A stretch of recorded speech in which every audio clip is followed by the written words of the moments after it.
My dear friend in Christ, way back in April 1963, 20 French pilgrims were making their journey on a long but a narrow gorge, popularly known as the Pass. 4 elderly pilgrims were being driven in a vehicle while the rest were on foot. And suddenly there was a trickle of rain, then a cloudburst that sent floodwaters gushing down the surrounding hills, and within minutes the waters hit the pass, turning into a roaring river, carrying away all the pilgrims like twigs on a river. An eyewitness told the Time magazine, and this is what they said: "We saw the pilgrims swept away by the torrent. In an instant, they all disappeared in the floodwaters, raging along at perhaps 60 miles per hour." My dear friend in Christ, the Holy Land is filled with many gullies, gorges and ravines. This is why people who build their houses alongside always anchored their houses firmly on the rock to ensure they are not swept away by the flash floods. Against this scenario, Jesus told a parable of a wise man who built his house on the rock. The rain came down, the streams rose, and the winds blew and beat against that house. Yet it did not fall, because it had its foundation on the rock. But everyone who hears these words of mine and does not put them into practice is like a foolish man who built his house on the sand.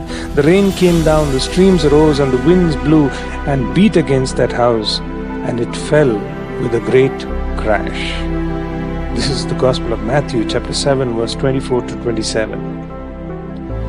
My dear friend in Christ, only when our lives are firmly founded on God and anchored firmly on His Word, we can face the storms of life.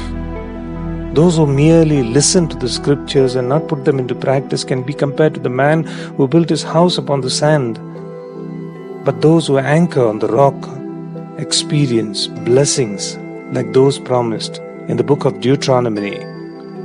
If you faithfully obey the commands I am giving you today, to love the Lord your God and to serve Him with all your heart and with all your soul, then I will send rain on your land in its season, both autumn and spring rains, so that you may gather in your grain, new wine and olive oil. I will provide grass in the fields for your cattle, and you will eat and be satisfied. Deuteronomy chapter 11, verse 13 to 15. Then again, in Deuteronomy chapter 30, verse 15, I set before you life and prosperity, death and destruction. Choose life. My dear friend in Christ, to claim the promises of God, we need to seek Him in all humility. To build our lives on the rock is to unceasingly acknowledge that there is a power beyond us. To build on the sand implies trusting in our own human power. The great spiritual writer and mystic Thomas Kempis wrote, "It is more important to be humble than to know the definition of humility." So my dear friend in Christ, build on the rock. It is safer to be in a storm with God anywhere else without Him. Yes, it is safer to be in a storm with God than anywhere else without Him. May you have a good and godly day.